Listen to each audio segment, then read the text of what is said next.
Let's start with today's class. आज हम business studies, यार ये आपका बिजनेस फाइनेंस पार्ट 4 होने वाला है। आज बिजनेस फाइनेंस में हमने क्या क्या कर रखा है एक बार मेरे को बताओ। Investment decision done, financing decision, factors affecting financing decision done, dividend decision बहुत इंपॉर्टेंट टॉपिक आज हम करने जा रहे हैं। Welcome all of you to learn Karo class 11th and 12th। We are seeking to provide you guys with premium quality content. यार मैं आप सबका थैंक यू बोलना चाहता हूं, आप इस चैनल पे आए हो। Let's start with today's class. Dividend decision आज हम करने वाले हैं। ये यार हमारे जो 3 डिसीजन होते हैं फाइनेंशियल मैनेजमेंट के, 3 डिसीजन होते हैं। इन्वेस्टमेंट डिसीजन, जो लॉन्ग टर्म इन्वेस्टमेंट डिसीजन भी बोलते हैं, जिसको हम कैपिटल बजटिंग डिसीजन भी बोलते हैं। Factors affecting capital budgeting decision भी हमने कर लिया है इसी चैनल पे। अगर आपने नहीं देखी तो प्लीज अभी जाके पार्ट चेक करो।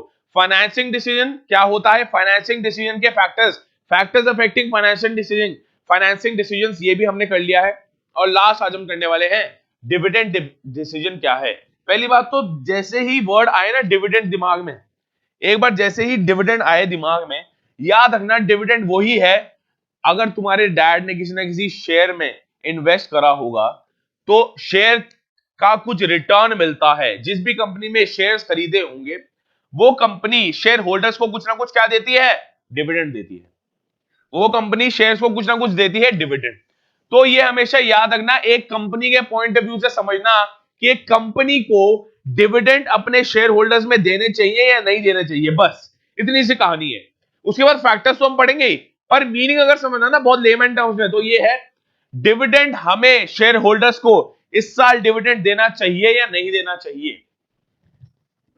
लिख लो इसको, लिख लो इसको, ऐसे आएगा ये कि देना, पहला डिसीजन तो यह है देना चाहिए या नहीं, देना चाहिए या नहीं। दूसरा डिसीजन क्या लेंगे, इसी उसमें मल्टीपल डिसीजन लेंगे। डिविडेंड डिसीजन के मल्टीपल बाइफरकेशन, मल्टीपल पार्ट्स कर सकते हो। सबसे पहला, क्या हमें डिविडेंड देना चाहिए, वो फॉलोइंग फैक्टर्स के ऊपर डिपेंड करेगा, वो भी हम पढ़ेंगे। सेकंड, देना चाहिए तो कितना देना चाहिए। अरे हमने डिसाइड कर लिया हाँ भाई दे रहे हैं, तो कितना देना चाहिए, कितना देना चाहिए। और एट द एंड जब दे दिया, शेयर होल्डर्स को दे दिया, तो उसका रियल टाइम इंपैक्ट क्या है। रियल टाइम इंपैक्ट मतलब उससे इंपैक्ट क्या होने वाला है बिजनेस को या फर्म को या कंपनी को, वो हमें गिनना है। मैंने आपको पहले भी बताया था, फर्म और कंपनी इस वाले पूरे के पूरे सब्जेक्ट में, जो आपका बिजनेस फाइनेंस का चैप्टर है, उसमें फर्म और कंपनी इंटरचेंजेबली यूज होते हैं। अदरवाइज फर्म कुछ और होती है, कंपनी कुछ और होती है भैया। Company public limited, private limited होती है। फर्म तो पार्टनरशिप फर्म भी हो सकती है, सोल प्रोप्राइटर फर्म भी हो सकती है, लिमिटेड लायबिलिटी पार्टनरशिप फर्म भी हो सकती है, कुछ भी हो सकती है। But company joint stock company होती है। अगर आपने क्लास 11 में पढ़ रखा होगा, कंपनी क्या हमने पढ़ रखा है, जॉइंट स्टॉक कंपनी दो प्रकार की होती है, public limited, private limited. Right, समझ आ गई। यहां पर जो हम बात कर रहे हैं यहां है पब्लिक लिमिटेड, मतलब हम पब्लिक के पास जा रहे हैं, उनको कह रहे हैं सर वी इनवाइट यू, आप हमारी कंपनी के शेयर होल्डर्स बन जाओ। वो पब्लिक कहेगी वाह जी वाह, ये तो कंपनी बहुत अच्छी है, मैं रिलायंस के साथ एसोसिएट होना चाहता हूं, गोदरेज के साथ एसोसिएट होना चाहता हूं, मैं एयरटेल के साथ एसोसिएट होना चाहता हूं, मैं उस कंपनी का शेयर होल्डर बनना चाहता हूं। अरे इन रिटर्न मुझे कंपनी को देना का पड़ेगा भैया रोकड़ा, शेयर प्राइस जिसको तुम बोलते हो। अब शेयर प्राइस तुमने दे दिया, तुम कंपनी के शेयर होल्डर बन गए। अरे पर ये सिर्फ एसोसिएशन थोड़ी ना मैटर करेगी, मुझे कुछ रिटर्न भी तो दो। जो मैंने इन्वेस्टमेंट करी है आपकी कंपनी में एज अ शेयर होल्डर, मुझे उसका रिटर्न दो। तो उस रिटर्न को तुम डिविडेंड के फॉर्म में ले सकते हो, प्रॉफिट शेयरिंग की फॉर्म में ले सकते हो। इन शॉर्ट शेयर होल्डर्स को प्रॉफिट दिया जाता है in the form of dividends. जो कंपनी प्रॉफिट कमा रही है वो शेयर होल्डर्स को दे रही है, but in the form of dividends. ठीक है जी, वही डिसीजन आज हम लेने वाले हैं, डिविडेंड डिसीजन। ठीक है जी। The third most important decision, देख लो ये क्या हो गया एकदम, all right. The third most important decision that every financial manager has to take relates to the distribution of dividend। कि ये वाला देना चाहिए या नहीं देना चाहिए, देना चाहिए तो कितना देना चाहिए। अब दे दिया हमने, फाइनली हमने दे दिया, जितना भी हमने अमाउंट डिसाइड करा उतना डिविडेंड दे दिया। अरे उसके बाद उसका रियल टाइम इंपैक्ट क्या होगा भैया, उसके बारे में डिस्कशन करना। Dividend is that portion of the profit, फिर डिविडेंड की डेफिनेशन है, ये डेफिनेशन बहुत इंपॉर्टेंट है, प्लीज इसको एक बार पढ़ लो। Dividend is that portion of profit which is distributed to share holders. ये वो पोर्शन, ये वो प्रॉफिट है जो शेयर होल्डर्स को डिस्ट्रीब्यूट किया जा रहा है। बस ये है बात, जो शेयर होल्डर्स को डिस्ट्रीब्यूट किया जा रहा है, और शेयर होल्डर्स भी खुश है कि यार हाँ क्वार्टरली या मंथली हमारे पास इतना तो डिविडेंड आ ही रहा है। तो यस, जब भी तुम शेयर्स खरीदते हो किसी कंपनी के, ये एक बहुत बड़ा ल्यूक्रेटिव फैक्टर होता है। Yes, you are the share holders of the company, तुम्हें डिविडेंड एज प्रॉफिट्स आ रहा है। राइट, डिविडेंड एज प्रॉफिट आ रहा है। Hi Ayush, how are you doing? Hi Ayush, ठीक है। The decision involve here is how much of the profit earn by company. देख लो एक बार, the decision involve here, the decision involve क्या है, कौन सा डिसीजन? अरे इनडायरेक्टली ये बात इसी की कर रहे होंगे जो हमने 3 पॉइंट पढ़े, बट एक बार इसको पढ़ लेते हैं क्या बोल रहा है। The decision involve here is how much of the profit earn by the company, कितना देना है after paying taxes is to be distributed to the share holders and how much it should be retain in the business for meeting the investment requirement. Put this in, ठीक है, put this in box का मतलब ये है, ये बहुत important है, ये पूरा का पूरा चीज बहुत इंपॉर्टेंट है, ये पूरी की पूरी चीज जो है वो बहुत इंपॉर्टेंट है। इसमें हमने देख लिया सर, मैंने एक कंपनी ने प्रॉफिट आफ्टर टैक्स कमा लिया, प्रॉफिट आफ्टर टैक्स तुमने पढ़ा होगा अकाउंटेंसी में, अब तो तुम कॉमर्स के बंदे हो, तुम्हें अकाउंटेंसी आनी चाहिए। प्रॉफिट आफ्टर टैक्स इसको बोलते हैं पीएटी, प्रॉफिट आफ्टर टैक्स को हम डिस्ट्रीब्यूट कर सकते हैं, उसके दो बाइफर्केशन कर सकते हैं। सर एक तो मैं करूंगा प्रॉफिट आफ्टर टैक्स के दो बाइफर्केशन, या तो मैं उसको एज डिविडेंड्स बांट दूंगा अपने शेयर होल्डर्स में डिविडेंड्स, या मैं रिटेन अर्निंग्स रख लूंगा। रिटेन अर्निंग्स मतलब जो मैंने प्रॉफिट कमाया उसका कुछ पोर्शन मैंने अपने बिजनेस की एनहांसमेंट के लिए, उसको मॉडिफाई करने के लिए, भैया बिजनेस को भी तो डे टू डे रन करवाना है ना, तो वो कैसे रन होगा, वो प्रॉफिट से रन होगा। हर चीज में शेयर होल्डर्स में बांट दूंगा तो बिजनेस में लिक्विडिटी कहां रहेगी, बिजनेस कैसे काम करेगा, कैसे ऑपरेट करेगा, कैसे एक्सपैंड करेगा, अच्छी ग्रोथ कैसे बढ़ेगा, जब तक सारा का सारा प्रॉफिट अगर मैं डिविडेंड्स की फॉर्म में बांट रहा हूं तो भैया अच्छा डिसीजन नहीं है, क्योंकि मुझे बिजनेस चलाने के लिए भी तो पैसा चाहिए कुछ ना कुछ, राइट। तो रिटेन अर्निंग्स उसको बोलते हैं कि भैया पैसा जो मैं रिटेन कर रहा हूं बिजनेस के अंदर और मैं फिर बिजनेस की एक्सपेंशन में लगा रहा हूं, मॉडिफिकेशन में लगा रहा हूं, बिजनेस की ग्रोथ में लगा रहा हूं, डे टू डे फंक्शनिंग में लगा रहा हूं, ठीक है, ऑलराइट। अब बात करते हैं फैक्टर्स अफेक्टिंग डिविडेंड डिसीजन, ये हमने पढ़ लिया, बहुत इंपॉर्टेंट था, एक बार इसको देख लो, बहुत इंपॉर्टेंट था, ये जितना हमने पढ़ा है डिविडेंड डिसीजन का सारा भैया चिट्ठा यही है। इसको एक बार एक्सपैंड कर देते हैं, चिट्ठा यही है, इसको तुम्हें एक बार पढ़ लेना है और एक बार इसको अंडरलाइन कर लेना, अपने साथ नोटबुक लेके जरूर बैठना। आयुष अधिकारी पूछ रहे हैं डिविडेंड में इंटरेस्ट इंक्लूड होता है? नहीं होता, डिविडेंड में इंटरेस्ट इंक्लूड नहीं होता। डिविडेंड एक फॉर्म ऑफ प्रॉफिट है जो डायरेक्टली कंपनी से शेयर होल्डर्स की तरफ आता है, उसमें इंटरेस्ट का कोई लेना देना नहीं है। इंटरेस्ट जो आप बोल रहे हो ना डिविडेंड में इंटरेस्ट इंक्लूड होता है, मतलब इंटरेस्ट तो बहुत वेग टर्म हो गई, इंटरेस्ट का कोई रोल नहीं है इस केस में। आयुष इंटरेस्ट का कोई भी रोल नहीं है बच्चे इसमें, राइट। चलो, फैक्टर्स अफेक्टिंग डिविडेंड डिसीजन तो बहुत इंपॉर्टेंट है, मोस्ट इंपॉर्टेंट, इसको तुम लिख सकते हो यार, मोस्ट इंपॉर्टेंट है, ये आपके एग्जाम में आ रहा होगा और गारंटी में बता रहा हूं बहुत इंपॉर्टेंट है। Factors affecting investment decision, financing decision और लास्ट में डिविडेंड डिसीजन, ये तीनों के तीनों क्वेश्चंस आपके पास बहुत इंपॉर्टेंट है। इसके यार 9 पॉइंट्स है, देख लो, इसके 9 पॉइंट्स अभी हम कर रहे होंगे, इसको एक बार तुम देख लो फिर हम स्टार्ट करते हैं। इसके इन टोटल 9 पॉइंट्स है, फिर हम स्टार्ट करने वाले हैं इसको, राइट, उसके बाद हमारा पार्ट खत्म हो जाएगा, स्टार्ट करते हैं। हाउ मच, चलो जी पेन चेंज करने का टाइम आ चुका है। How much of the profits earned by a company will be distributed as profit and how much will be retain in the business is affected by many factors. अरे ये वाला जो हम डिसीजन ले रहे होंगे, ये वाला जो हम डिसीजन लेंगे कि सर कितना डिविडेंड बांटना है, कितना रिटेन अर्निंग्स करनी है, ये मल्टीपल चीजों पे डिपेंड करने वाला है, ये मल्टीपल चीजों पे डिपेंड करने वाला है। अब समझो कैसे। सर पहला तो है अर्निंग, पहला तो है अर्निंग, सबसे पहले हम करने वाले हैं अर्निंग। अर्निंग पैसा कमा भी रहा है भैया, बिजनेस तो डिविडेंड तब बांटेगा ना पैसा जब कमा रहा होगा, तो अर्निंग्स के ऊपर डिपेंड करने वाला है। Dividends are paid out of current and past earnings, तो अर्निंग पोजीशन कंपनी की कैसी है उसके ऊपर डिपेंड करने वाला है। यस, स्टेबिलिटी ऑफ अर्निंग, पहली बात तो यहां पे लिख लो अर्निंग पोजीशन और यहां लिख लो स्टेबिलिटी, स्टेबिलिटी में अंडरलाइन करो। Other things remaining the same, a company having stable earning is in a position to declare higher dividends. जिस कंपनी की अर्निंग, मान लो एक साल में, एक साल कंपनी ने कमाए, एक साल कंपनी ने कमाए 10 करोड़, दूसरे साल जो कंपनी का रेवेन्यू है वो हो गया 5 करोड़, तीसरे साल जो कंपनी का रेवेन्यू है वो हो गया 2 करोड़, फिर दोबारा 10 करोड़, फिर 5 करोड़, फिर हो गया 50 लाख। तो यार ये इनस्टेबल है, इनस्टेबिलिटी है इसमें, ये स्टेबल नहीं है, ये अनस्टेबल डिविडेंड्स है, सॉरी ये अनस्टेबल अर्निंग्स है।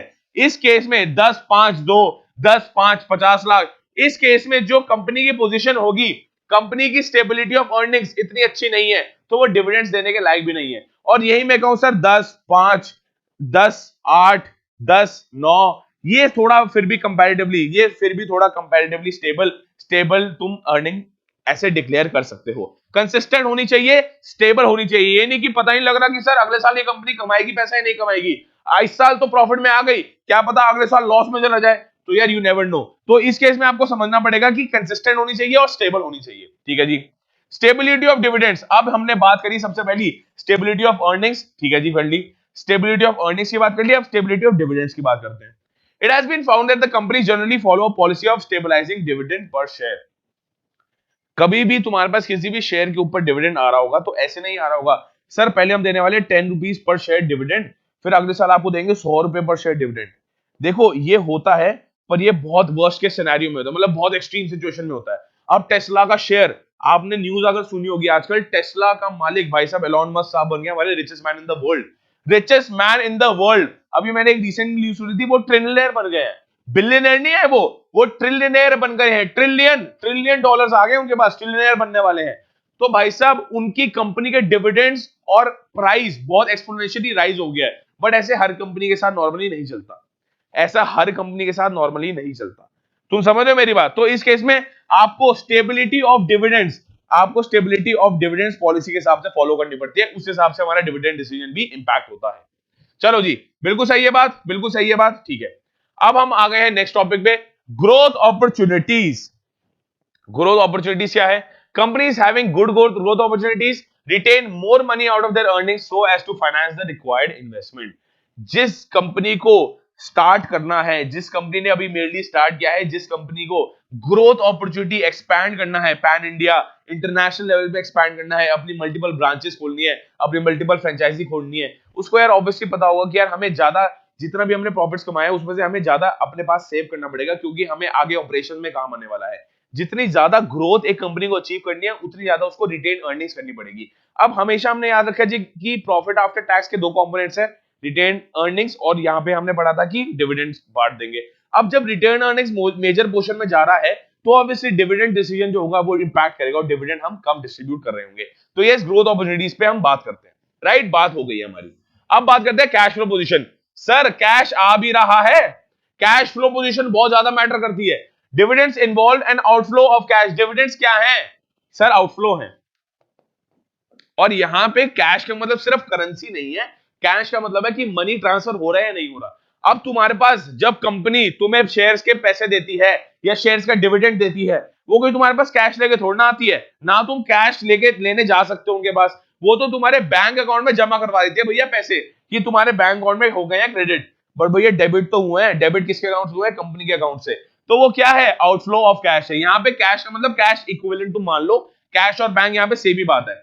सर आउटफ्लो ऑफ कैश अगर ज्यादा होगा, मतलब for example dividends involve outflow of cash, outflow of cash तभी पॉसिबल होगा जब इनफ्लो ऑफ कैश अच्छा है।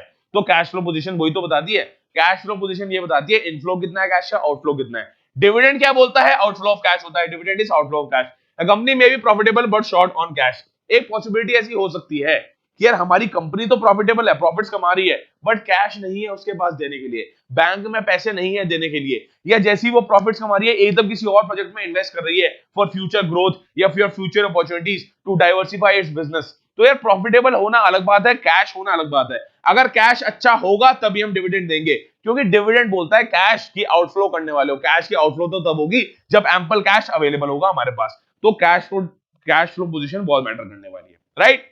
फिर हम आगे शेयर होल्डर प्रेफरेंसेस। वाह जी वाह, शेयर होल्डर क्या प्रेफर कर रहे हैं? शेयर होल्डर्स कंसल्ट करके ही तुम डिविडेंड डिसीजन आगे ले रहे होगे। शेयर होल्डर्स क्या बोल रहे हैं? हाँ यार हमें चाहिए कि आप एक दूसरे को, हम सबको क्या दे दो? शेयर्स के ऊपर डिविडेंड दे दो, तो आपको इवेंचुअली डिविडेंड देना पड़ेगा। While declaring dividends, managements usually keep in mind the preferences of the shareholders in this regard. ऐसा बहुत बार होता है कि शेयर होल्डर्स भी कंपनी के साथ एम्पथाइज करते हैं और उनका साथ देते हैं कि कोई बात नहीं, हम आपकी कंपनी के शेयर होल्डर हैं, हमें पता है आपकी कंपनी इतना अच्छा परफॉर्म नहीं कर रही है, कोई बात नहीं, हम आपके साथ हैं। इस साल डिविडेंड नहीं मिला, but we will not withdraw our shares, we will not withdraw our capital that we had invested earlier in your company. आप कंटिन्यू करो, आप लगे रहो। जैसे एक पेरेंट अपने बच्चों को बोलता है ना, कोई बात नहीं बेटा तू करते रह यार, हम तेरे साथ हैं, वैसे एक शेयर होल्डर है कंपनी को बोलते हैं कोई बात नहीं आप हमें डिविडेंड नहीं दे पा रहे, हम आपके साथ हैं। तो मैनेजमेंट को शेयर होल्डर्स की प्रेफरेंसेस भी माइंड में रखनी चाहिए। शेयर होल्डर्स बहुत इंपॉर्टेंट पार्ट है। अरे तुम डिविडेंड दे किसको रहे हो, शेयर होल्डर्स को ही तो दे रहे हो, इसलिए उनके साथ कंसल्टेशन होना बहुत ज्यादा जरूरी है। ठीक है जी, नेक्स्ट पॉइंट पे हम आ रहे हैं, वो कहता है स्टॉक मार्केट रिएक्शन। बहुत ही बढ़िया, बहुत ही बढ़िया। अब ये मैच्योर पॉइंट आने लग गया भाई साहब, ये सारे के सारे मैच्योर पॉइंट आने लग गए और आपको ये सारे के सारे करने हैं। ये लास्ट 3 पॉइंट्स हैं, इसके बाद ये वाला पार्ट हमारा खत्म हो रहा है। उसके बाद देखेंगे क्या पढ़ना होगा बिजनेस फाइनेंस में। अभी के लिए आप समझो कि ये वाला पार्ट आपका खत्म हो रहा है। Sir stock market reaction, investors in general view an increase in dividend as a good news and stock prices react positively to it. अगर एक कंपनी देख लो सर, अगर एक कंपनी अपना डिविडेंड्स दे रही है रेगुलर बेसिस पे और अच्छे अमाउंट में, गुड अमाउंट में डिविडेंड दे रही है और रेगुलर डिविडेंड दे रही है, गुड अमाउंट में डिविडेंड दे रही है और रेगुलर डिविडेंड दे रही है, तो भैया स्टॉक मार्केट भी अच्छा रिएक्ट करता है। अरे तुम शेयर खरीदने जाते हो स्टॉक मार्केट में तो जाते हो, एक मार्केट क्या है, बायर्स और सेलर्स का मीटअप है। स्टॉक मार्केट मतलब जहां पे स्टॉक्स खरीद बेच रहे हो, मतलब शेयर्स, स्टॉक को अलग वर्ड बोल दो, शेयर्स खरीद रहे हो एज कस्टमर्स, शेयर्स बेच रहे हैं कंपनीज। ठीक है जी। इन जनरल व्यू इंक्रीज, अगर हम डिविडेंड की अमाउंट इंक्रीज करते हैं, इन शॉर्ट अगर हम गुड अमाउंट ऑफ डिविडेंड देते हैं, रेगुलर टाइम पीरियड पे डिविडेंड दे रहे होते हैं, तो वो इन्वेस्टर्स उस चीज को बहुत अच्छा परव्यू करते हैं, बहुत अच्छा परसीव करते हैं, उनकी आइज में ये कंपनी बहुत अच्छा परफॉर्म कर रही है। Right, similarly decrease in dividend, तो यार अगर हम डिक्रीज इन डिविडेंड कर देंगे, हमें देखना पड़ेगा कि सर ये नेगेटिव इंपैक्ट हो सकता है शेयर प्राइसेस के अंदर। स्टॉक मार्केट के अंदर अगर हम कम कम डिविडेंड बांट रहे हैं, अपने शेयर होल्डर्स के पास कम कम डिविडेंड बांट रहे हैं, तो स्टॉक मार्केट उसको ऑपोजिट रिएक्ट कर सकती है। वो बोल सकती है यार ये तो नेगेटिव न्यूज है, स्टॉक मार्केट के प्राइस, ये जो शेयर प्राइस है इस कंपनी का, उसको गिरा दो। तो यार स्टॉक मार्केट रिएक्शन बहुत इंपॉर्टेंट हो जाता है इस केस में। सब सही चल रहा है, सब मस्त है, सही है। फिर हम आगे एक्सेस टू कैपिटल मार्केट। बाजी वाह, एक्सेस टू कैपिटल मार्केट मतलब कितने फंड्स उठा सकते हो। यहां पे लिख लो कितने फंड्स उठा सकते हो, कितने फंड्स उठा सकते हो। इसका मतलब access to capital market, large and reputed companies generally have easy access to the capital market and therefore may depend less on retained earnings to finance their growth। बहुत अच्छा पॉइंट है कि यार जो लार्ज कंपनीज होती है ना और रेप्यूटेड कंपनीज होती है, वो सारा का सारा कैपिटल मार्केट से अपना फंड उठा लेती है। कैपिटल मार्केट क्या है, कैपिटल मार्केट यहां है जहां से आप कैपिटल उठा सकते हो। कैपिटल मार्केट बैंक्स हो गए, बिग फाइनेंशियल इंस्टीट्यूशंस हो गए, बिग फाइनेंशियल इंस्टीट्यूशंस हो गए। अब ये बोल रहा है कि अगर एक कंपनी के पास कैपिटल मार्केट का एक्सेस होगा, उसको ज्यादा बैंक्स लोन दे पाएंगे, उसको ज्यादा कैपिटल मिल पाएगी थ्रू इन्वेस्टर्स, कैपिटल मार्केट में इन्वेस्टर्स भी आते हैं, तो उस कंपनी को रिटेन अर्निंग्स कम रखनी पड़ेगी, हेंस वो कंपनी डिविडेंड देने के ज्यादा लायक है। बट डिपेंड करता है क्या वो रेप्यूटेड और लार्ज फर्म है, अगर छोटी फर्म है उसको एक्सेस टू कैपिटल मार्केट नहीं होता। सिमिलरली अगर एक्सेस टू कैपिटल मार्केट है, तो इस केस में आप अपना जो बचे का बचा पैसा है, जो रिटेन अर्निंग्स है, वो कम रखो, डिविडेंड ज्यादा बांट दो, और अगर आपको फ्यूचर ग्रोथ करनी है अपनी कंपनी की, तो आप कैपिटल मार्केट से तो पैसा उठा ही सकते हो, आप कैपिटल मार्केट से तो पैसा उठा ही सकते हो। Right right, yes, exchange sale and security, yes, call stock market sir, yes absolutely Ayush absolutely बोल रहे हैं, sale exchange and sale of security is called stock market, yes absolutely, मैं बिल्कुल मान रहा हूं। अगर तुम इस बात पे मेरी कंफ्यूज हो रहे हो कि यार एक स्टॉक मार्केट क्या है जहां पे बायर्स जा रहे हैं और सेलर्स आ रहे हैं, तो मैंने बोल दिया बायर्स तो तुम हो जिसको स्टॉक खरीदना है, सेलर्स है कंपनी। रियलिटी में सेलर्स कंपनी नहीं होती, सेलर कोई और बंदा होता है जिसने उस किसी और कंपनी के स्टॉक दे रखे हो, वो स्टॉक ट्रांसफर होते रहते हैं, समझ रहे हो। एक कंपनी तो अपनी आईपीओ खोलती है, इनिशियल पब्लिक ऑफर खोल देती है कि सर हमारी कंपनी में 1 लाख शेयर्स हैं, जिसको लेने आ जाओ, और वो नॉर्मली बिक जाते हैं। अब मेरे पास एक कंपनी के 10,000 शेयर्स हैं, तो मैं उस कंपनी के 10,000 शेयर्स आपस में ट्रेड कर सकता हूं किसी और बायर और सेलर के साथ। जैसे कोई बायर लेना चाह रहा है, उस केस में मैं सेलर हो गया, तो मैं कह सकता हूं आप मेरे 10,000 के शेयर ले लो, जो स्टॉक मार्केट में प्राइस चल रहा है वो मेरे को दे दो। तो ऐसे होता है। मैं ये नहीं कह रहा कंपनी यहां पे सेलर है, कंपनी तो बेच के हट गई, कंपनी अपनी जगह बैठी है, अब स्टॉक मार्केट बायर्स और सेलर्स के बीच में चल रही है। Absolutely Ayush, you are absolutely right, Ayush बोल रहे हैं exchange and sale of security, exchange हो रहा है इसमें, सेल भी हो रहा है, बाई भी हो रहा है, बट रियलिटी में वो है क्या, exchange. The shares are getting transferred from one company to another company. बिल्कुल ठीक है जी, sorry, the shares are getting transferred from one buyer to another buyer, from one person to another person और from one share holder to another share holder. और last है legal constraints. Certain provisions of the companies act place restrictions on pay outs and dividends. Companies act 2013 बोलता है कि आपको कुछ ना कुछ रूल्स एंड पॉलिसीज प्रोसीजर करनी है। आप एक सर्टेन लिमिट के ऊपर डिविडेंड नहीं दे सकते, आप एक सर्टेन लिमिट से नीचे डिविडेंड नहीं दे सकते। तो यार आपको पे आउट रेशियो कितना रखना है, डिविडेंड गिविंग रेशियो कितना रखना है, तो यार ये सारा का सारा बात है आपको नोट करनी पड़ेगी। लीगल कॉन्सेप्ट एक बहुत अच्छा पॉइंट है। 9 पॉइंट हम पढ़ चुके हैं, एक बार इसको रिवाइज करेंगे फिर हमारा चैप्टर ये वाला यहां पे इस टॉपिक तक खत्म हो रहा होगा। राइट, सबसे पहला हमने पढ़ा था भैया अर्निंग कितनी है, स्टेबिलिटी ऑफ अर्निंग कितनी है, फिर हमने पढ़ा है डिविडेंड, स्टेबिलिटी ऑफ डिविडेंड्स कितनी है। ये नहीं कि पहले मैं 10 दे रहा हूं फिर मैं 100 देने लग जाऊं, नहीं, उनको मेरे को स्टेबल रखना पड़ेगा। सिमिलरली हमने पढ़ा था कि स्टेबिलिटी ऑफ अर्निंग्स में क्या होता है, पैटर्न होता है। ये नहीं कि 10, 5, 2 लाख फिर 10 लाख, ऐसे नहीं। अर्निंग अगर 10 करोड़, 5 करोड़, 10 करोड़, 8 करोड़ कंसिस्टेंट है और एक रेंज में चल रही है तो यस वो स्टेबल है। फिर हमने पढ़ा ग्रोथ अपॉर्चुनिटीज के लिए क्या केस है, कैश फ्लो ऑपरेशंस पढ़े, कैश फ्लो पोजीशन क्या होने वाली है। फिर हमने पढ़ा शेयर होल्डर्स की भी सलाह लेनी है हमें, जब भी हम बात कर रहे होते हैं तब भी हमें शेयर होल्डर्स की सलाह लेनी है। फिर हम स्टॉक मार्केट रिएक्शन देखते हैं उस केस में कि स्टॉक मार्केट तो ऐसे परसीव कर रही है, अगर हमने डिविडेंड का शेयर बढ़ा दिया है तो भैया हमारे तो कंपनी के शेयर की प्राइस बढ़ रही है, पर अगर डिविडेंड कम कर दिया, डिविडेंड कम दे रहे हैं किसी शेयर पे, तो हमारे शेयर का प्राइस ऑटोमेटिकली कम हो रहे हैं। तो stock market reaction stock market reaction matter करता है। सिमिलरली एक्सेस टू कैपिटल, क्या मेरे पास capital market, banks, financial institutions, investors के पास एक्सेस है, क्या मैं उनसे लोन उधार में मांग सकता हूं, क्या मैं उनसे कुछ भी कैपिटल उठा सकता हूं, उसके इस पे डिपेंड करने वाला है। और लास्ट है लीगल कॉन्स्ट्रेंट, जो हमने लास्ट पॉइंट पढ़ा है। इसी के साथ यार आज हमारा पार्ट 4 होता है खत्म। Thank you so much everyone for joining in. Part 4 यार हमारा खत्म होता है। दुनिया के best notes for business studies are available on our application. यार ये सारे के सारे वीडियो लेक्चर्स आपको एक जगह मिल जाएंगे, कहां पे, लर्न करो द लाइव लर्निंग ऐप पे। लर्न करो तो लाइव लर्निंग ऐप पे आपको A to Z video lectures मिल जाएंगे, सारे के सारे नोट्स मिल जाएंगे। अगर आपने अभी तक डाउनलोड नहीं करी है तो प्लीज जाके कर लो। ये सारी की सारी वीडियो जो YouTube पे आ रही है आपको लर्न करो तो लाइव लर्निंग ऐप पे सीरीज वाइज मिल जाएगी। आपको कहीं और जाने की जरूरत नहीं है, YouTube पे दोबारा आने की जरूरत नहीं है। जब भी आपके क्लास 12 के प्री बोर्ड्स बोर्ड होने वाले हैं, बस इनको कर जाओ, मोर देन इनफ है। ये सारे के सारे क्लास 12 के A to Z नोट्स जो भी हम प्रोवाइड करवा सकते हैं हम करवा रहे हैं। ऑल क्लासेस नोटिफिकेशन आपको मिल रहे होंगे लर्न करो तो लाइव लर्निंग ऐप पे। सारे यार लाइव क्विज़ेस आपको यहाँ पे मिल जाएंगे, ऑल वीडियो लेक्चर्स। अब जैसे हमने बिजनेस फाइनेंस चैप्टर 9 के 4 पार्ट ले लिए, तो भैया चैप्टर 9 बिजनेस फाइनेंस, वहां पे एक फोल्डर होगा, वहां पे part 1, part 2, part 3, part 4। YouTube पे प्लेलिस्ट ढूंढने की जरूरत नहीं है, क्योंकि यहाँ पे कंफ्यूज हो जाओगे, समझ नहीं आएगा, अरे भैया ये कहाँ है, ये वीडियो नहीं मिल रही। अब कमेंट करता हूँ, कमेंट का रिप्लाई आ रहा है नहीं आ रहा, क्योंकि हम खुद यार आपका कंटेंट बनाने में इतना बिजी हो रहे हैं, समझ रहे हो। और लास्ट बात, तो डाउनलोड प्लीज कर लेना एक बार एप्लीकेशन। अगर आपने अभी तक टेलीग्राम ग्रुप को ज्वाइन नहीं किया तो प्लीज एक बार कर लेना। टेलीग्राम ग्रुप पे A to Z नोटिफिकेशन आपको मिल जाएंगी, सारे के सारे क्लासेस की नोटिफिकेशन आपको लर्न करो तो लाइव लर्निंग ऐप पे भी मिल रही होंगी। Thank you so much everyone for joining in. जल्दी मुलाकात होगी। Have a great day, have a great Sunday, bye bye.